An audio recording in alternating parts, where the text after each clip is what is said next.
Hello, I'm Dr. John Kruse, and today is a question and answer session focused on the video I released a few days ago about cognitive dissociative syndrome. So I'll talk for 2 to 5 minutes on that topic, just a rehash of that video, and then be open to questions either on that topic or other ADHD topics or any mental health issues at all.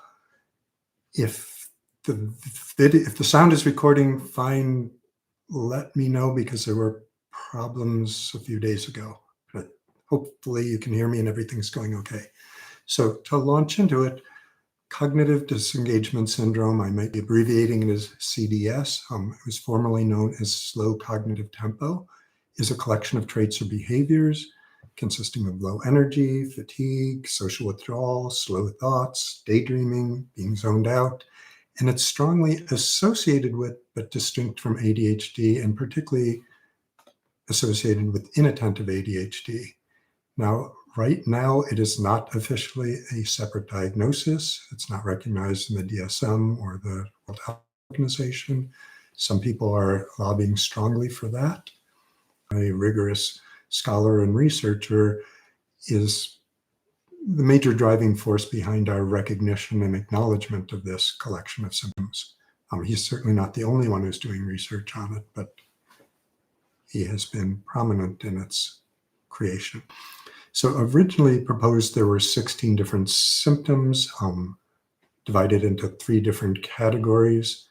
So there's a daydreaming category, a mental confusion category, and a hypoactivity. So and clearly, as with the ADHD symptom criteria, a lot of the symptoms in each cluster here overlap. So within daydreaming, you could have daydreaming, you could have lost in one's own thoughts, you could have spaced out or zoned out, you could have lost in a fog or stares blankly into space. Now, clearly, someone who's meeting criteria for one of those is pretty likely to meet criteria for several in that category.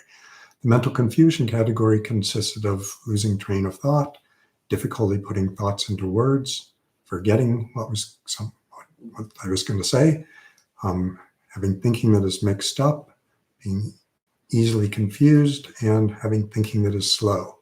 And then the hypoactivity cluster was defined as easily fatigued or tired, low levels of activity, drowsy or sleepy during the day, and behavior that is slow. Now, recent factor analyses of all these 16 symptoms suggest that they really break down into 2 main clusters, one a cognitive disengagement cluster and 2 a sluggishness cluster. Now, again, this slow cognitive tempo, cognitive disengagement syndrome can exist without ADHD at all, but at least a third of those with inattentive ADHD also have CDS, and depending on the study, a half to a third of those with CDS have ADHD, and it's not even incompatible with full-blown hyperactive impulsive ADHD. Now, the proponents of this highlight that there's no overlap between the 18 symptoms of ADHD and the 16 symptoms listed for inattentive ADHD. To me, that's a questionable claim. I mean, one thing, the 16 symptoms for this were drawn specifically not to overlap, so it wouldn't be surprising that there's limited overlap. But we know there is overlap. So particularly the inattentive symptoms listed in ADD of having difficulty sustaining attention and doesn't seem to listen when spoken to directly seems to overlap directly with some of the slow cognitive tempo syndrome symptoms. At a brain level, we're again on the early stages of researching this. Again, ADHD is considered primarily a symptom of executive function or executive function dysfunction, how we organize our thoughts, direct attention. The cognitive disengagement syndrome is primarily being looked at as a problem of the Dorsal Attentional Network, and that's a goal-directed processing or a top-down system. So that's the part of your attention that normally says, I'm interested in this, I'm going to seek this out or pay attention to this in my environment. That's where the problem seems to be primarily right now. But at a functional level, it's often hard to sort out whether someone's being distracted by aspects in their environment, which would be an inattentive ADHD, a ventral attentional system issue, or whether they're really being distracted by their own thoughts, their own daydreams, their own disconnected nonlinear thinking. So that's about all I have to say. I'm not seeing any questions coming in yet. So one other thing I will summarize is that I've worked with several hundred individuals with ADHD over the course of 30 years. Somehow I have lost there. Sorry about that. So I've worked with several hundred people with ADHD. Most of them, by far the majority, have combined type ADHD, so symptoms of inattentive and hyperactive impulsive ADHD.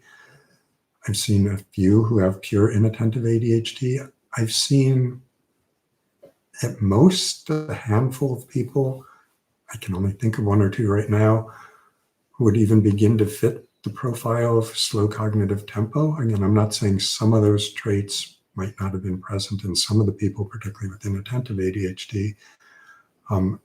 So one is I've just seen this less than it is portrayed to exist. Now, part of that is that most of these studies have been done on children. And if you're daydreaming in the back of a class, if you're disengaged, and there's good evidence that these children are also more prone to social anxiety. So they're not just cognitively not engaged, they're socially not engaged. They are not just reluctant, not just not prone to engage with the people around them, but they are actually averse to it because of the anxiety. So if you are an adult with this condition, then what's going to bring you to treatment? It's not as simple. Even people with ADHD are probably underrepresented because they're too scattered, too disorganized. This is a gross generalization, too unaware of their own unawareness. But someone who's both sort of drifting and averse to interacting is not likely to bring themselves to treatment unless there's some other crisis or problem going on.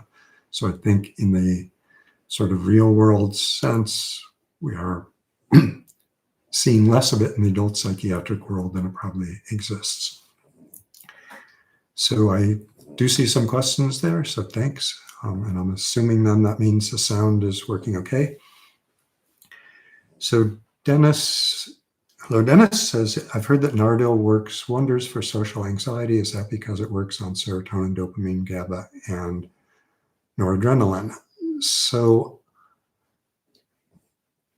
the evidence that monoamine oxidase inhibitors in general, or Nardil in particular, are particularly more potent for helping with social anxiety than SSRIs or SNRIs is more conjecture and opinion than head-to-head studies comparing results.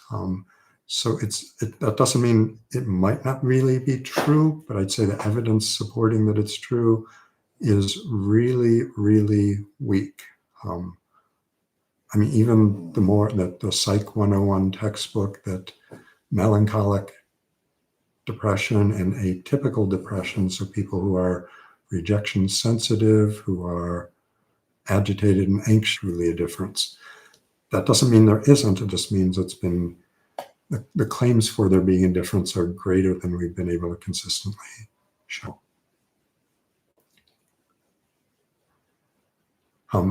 So Johan asked, what's the difference between cognitive disengagement syndrome and inattentive ADHD?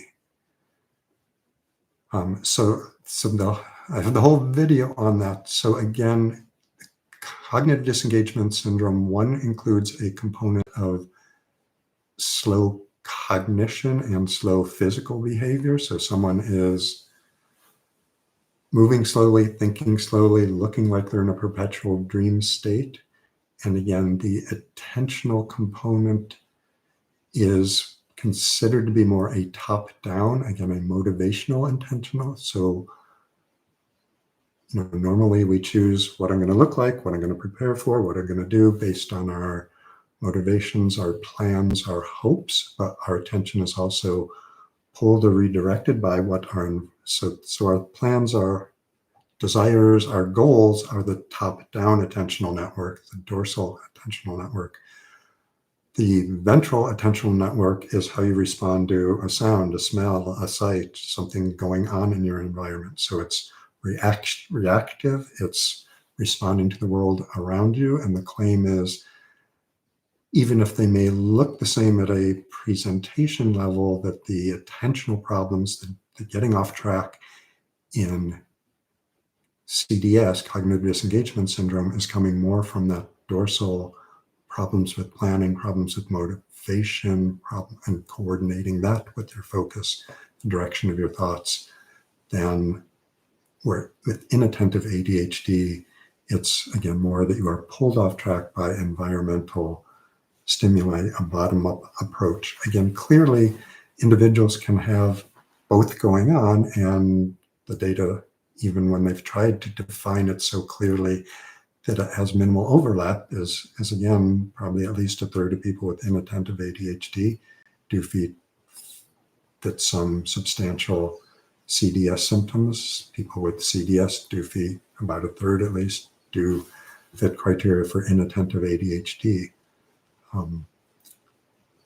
And the other point about these symptom clusters supposedly being distinct and separate is that we know that the symptom clusters we're using to define inattentive or even combined type ADHD are rather incomplete. So measurably, time management, misassessing the passage of time, being able to track time, are, I frequently found, executive function problem in ADHD, but they are not included as one of the primary symptoms. We also know emotional regulation in about 2/3 of people with ADHD, particularly if there's some hyperactive or impulsive traits, there's a strong correlation, and emotional dysregulation doesn't appear at all in the ADHD symptom criteria. So saying that your symptom cluster is completely separate from this other symptom cluster, when we know the ADHD symptom cluster is incomplete and doesn't comprehensively describe the full range of ADHD, is a pretty weak argument. So Avatar of Justice asks, could it be related to dissociation as well? So that's a good question, and I haven't seen much research looking. So dissociation,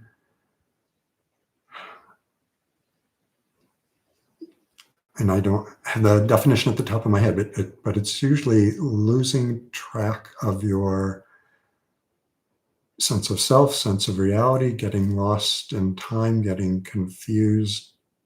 It's most classically connected with multiple personality disorder, which some disagree that's not its current name even exists, but being in a different state that isn't connected to your normal daytime baseline ongoing state. So certainly daydreaminess is on the spectrum of dissociation. Clearly that there's some shared terminology. I guess that's about all I can say on that overall topic. So Gary DeSlug says, hey, Dr. Cruz, I wondered if a long, undiagnosed and untreated severe ADHD would, in your mind, present as a viable basis to develop a CDS.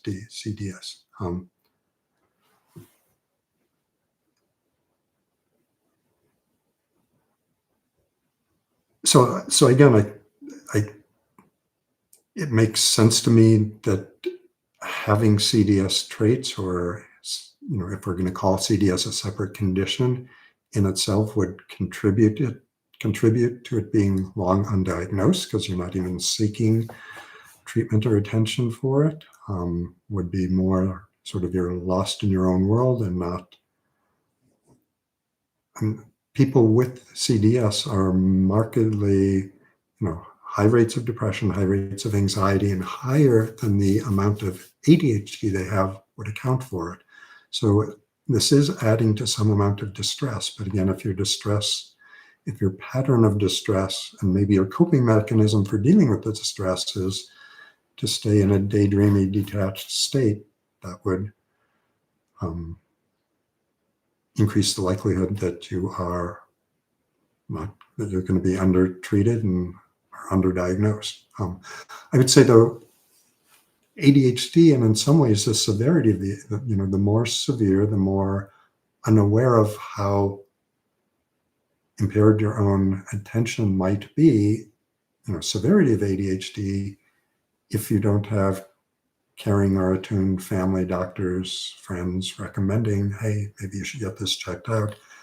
In that way, severe ADHD without particularly CDS also would predispose people to being undiagnosed and untreated. And I'd say one of the biggest factors, other than gender, because again, for decades we've minimized, ignored, didn't recognize the existence of ADHD in women and girls, but your age or your cohort. So if you are someone of Donald Trump's era and age, you certainly grew up in a time when even childhood ADHD was mostly under-recognized and undertreated, and certainly adult ADHD wasn't even acknowledged or addressed until half to 2/3 of your life was over. So there's disproportionate numbers of middle-aged and older adults with ADHD among a range of severity who've gone undiagnosed.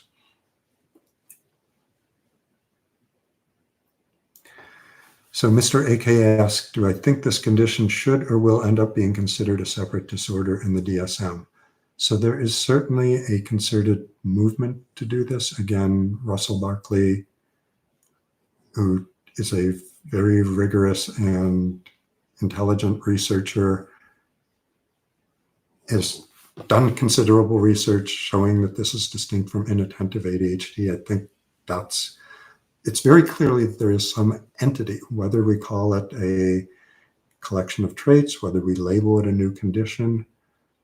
Clearly there are professionals who are, and the other big center is University of Cincinnati, has a number of researchers who have, a considerable proportion of the research base, at least in the United States, has been done by either Russell Barkley or the group at the University of Cincinnati. Again, a respected research and clinical psychiatric center. So there's clearly a movement. It's been proposed that this should be included. Whether the powers that be decide that the database is extensive enough to merit it or not, we will see. These things usually take time after they're being proposed to be vetted thoroughly. I think that's, if we frame it as a question of science rather than just of politics, I think that's clearly both can be involved. Right now, I am, again, my own comfort with it is that I think it's a useful collection of traits to be aware of.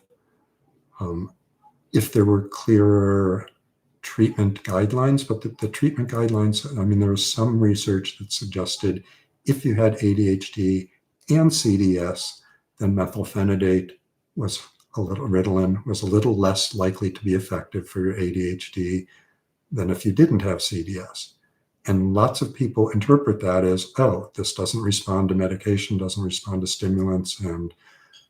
But it wasn't that it was completely blocking or that the Ritalin had no effect, it just had less effect. And there was also some sort of almost conflicting research suggesting Ritalin can have beneficial direct effects on CDS symptoms themselves. So, and most of the other treatments so far that are being used for CDS are either medications or behavioral, biofeedback, other cognitive behavioral symptoms that have been used for ADHD. Now, my guess is there's not complete overlap. I would be mildly surprised if a sedating ADHD agent like guanfacine is going to work for sluggish cognitive tempo. It might, but I'd say I think we'd have a stronger case for recognize this as a separate entity if there were treatment predictions that it offered.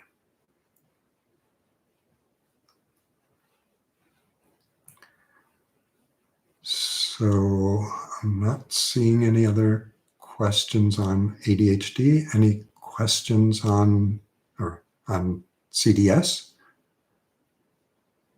Any questions on ADHD or mental health or the debate tonight between Harris and Trump, or anything else anyone wants to ask questions about? Or if there's no more out there, we can pause till next week. The topic that I'll be composing a video for that will be out Saturday, the video will be on what are high doses of stimulants or how to deal with what are considered high doses. I do have an older video, but there's been enough research and I'd say people pushing back against my message earlier, but I think my message is still more clinically useful and accurate. So I will be trying to contextualize and interpret the studies that have come out. And I think some of those studies don't really show or demonstrate what their proponents claim they do.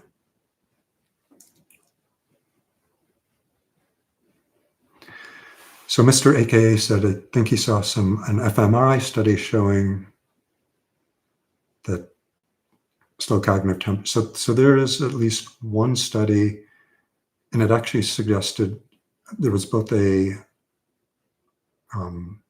MRI study just looking at size of different structures, and the parietal lobe, where lots of the dorsal attentional network is located, does seem to be larger in individuals with slow cognitive tempo or cognitive dissociative syndrome than in ADHD, and another study in fMRI showing some abnormal patterns of activation. The thought is that most of our development as we grow of the brain is actually a loss of synaptics, a loss of connections, making the brain more simple, but more efficient and effective.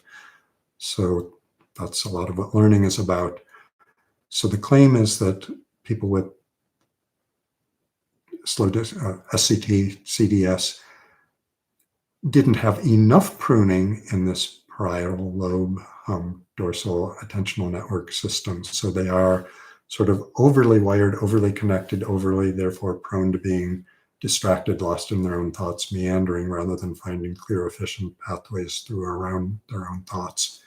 And yeah, so there's one or two studies, and again, there's a wealth of studies that are focused on the frontal, prefrontal cortex, where most of the executive functions seem to have at least some of their circuitry involved, and executive function circuitry and ADHD seem to be closely linked.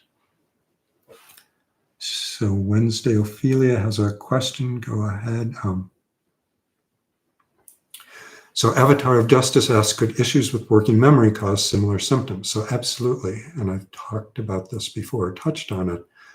We like to pretend that we have separate problems of attention like ADHD and whereas dementia is primarily a problem of memory deficits.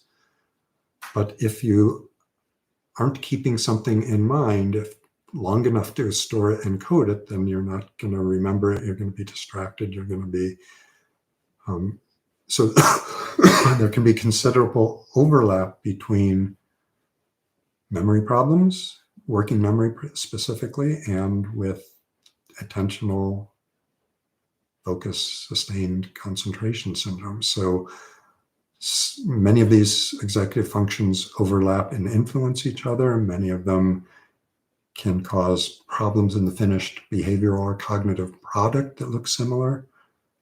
So I think our sort of simplistic notions of trying to keep it clean and tidy don't often work when we're applying to the brain. So Wednesday, Ophelia. Do I have any insight as to how OCD can happen as a result of coping with untreated ADHD symptoms? At least that's how it was explained to me when I was diagnosed with both at once. So I do have a talk, it's probably one of the older ones, about OCD and ADHD. And on the surface, they seem completely opposite. So ADHD, you're distracted, you're interrupted, you're getting off track, you're not completing things, you're scattered. Whereas with OCD, you tend to be hyper-focused, hyper pulled into things, obsessive about details. So one of the earliest claims was that, and so we know that up to a third of people with ADHD have enough OCD symptoms to meet a full OCD diagnosis or a substantial amount. That varies from study to study, but clearly it's not it's much more common than you would expect from random chance, and again, particularly given they seem to be opposite. So the earliest psychological theories were that, hey, if you know that you're getting off track, if you know that you're always 5 minutes late, if you know that and you've had embarrassing social encounters, or you were punished, or you had problems from your ADD symptoms, then you might become hyper-vigilant and hyper-concerned and make the extra effort that I will always be on time. And it may take you more brain energy and effort than someone without ADHD to do it, but it doesn't mean that you're incapable of doing it. And you're probably then losing out on other tasks if you're focusing on that. So similarly, if you are one of the 18 criteria for ADHD is making careless mistakes. So if you know you're prone to making careless mistakes, you may check your report 6 times or 7 times, particularly before we had spell checkers and other AI sources to help us with that you may obsessively process and reprocess to make sure that your ADHD defects are not coming through. And again, that could be purely not a conscious process. It doesn't have to be, aha, I'm aware I have ADHD, I'm aware I've screwed up. It could be a process that develops without conscious awareness. On the other hand, so I think that does happen with some people and certain specific traits or behaviors. And I'd say particularly I'd say 90% of people I've worked with with ADHD often have time management issues. I've had about 10% though who are always on time, always early for their appointments. And those were the people, again, who made it a big conscious effort to do so. So on the other hand, there's a wealth of genetic information that suggests OCD and depression and ADHD and bipolar disorder and most of or all of our mental health conditions share a lot of genetic propensity. So each of them, there are hundreds, if not a few thousand genes, and the version of the gene, which allele which you inherited and got, increases your predisposition just a little bit. Now, this doesn't mean all of the genetic predispositions are the same for all of these conditions, but it says that for many of them, there is substantial overlap. So having, let's just call it the bad version of gene X, 500 of these different genes would increase your likelihood for both OCD and ADHD. So some of the overlap is almost certainly genetic predisposition as well as just psychological compensation. So Wesley asked, do I have new glasses? These are the glasses I've been wearing when I have to put them on to read things, I think for certainly since I've been in Hawaii, so the last 2 years.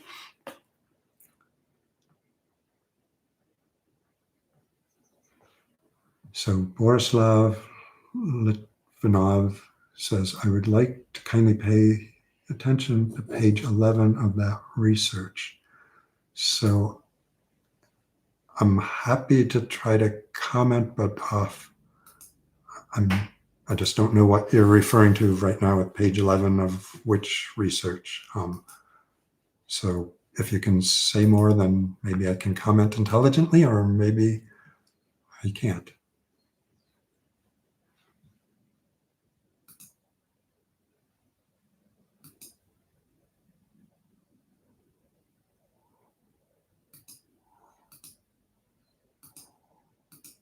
You can certainly email me at drjohncruise@gmail.com or put it in a comment on one of this video or another video. So I will try to address whatever is vital on page 11. But I think it seems like there's a lull right now, so I will be signing off. I'll be back next week. So if you have unanswered questions or new ones come up, you can also type them in the comment section of the videos. I do have an interview with David Pachman, who interviewed me just before the Biden-Trump debate, and that YouTube video has gotten more than 600,000 views. So I don't know how much this interview, I won't be being interviewed until Thursday, and I don't know when it will be posted because it will be a pre-recorded. So that's David Pachman, Pakman, and it'll be posted on YouTube unless it's considered not worthy of posting. So hopefully I will have something intelligent and insightful to say over tonight's debate. So stay healthy, stay happy, and I will be back next week.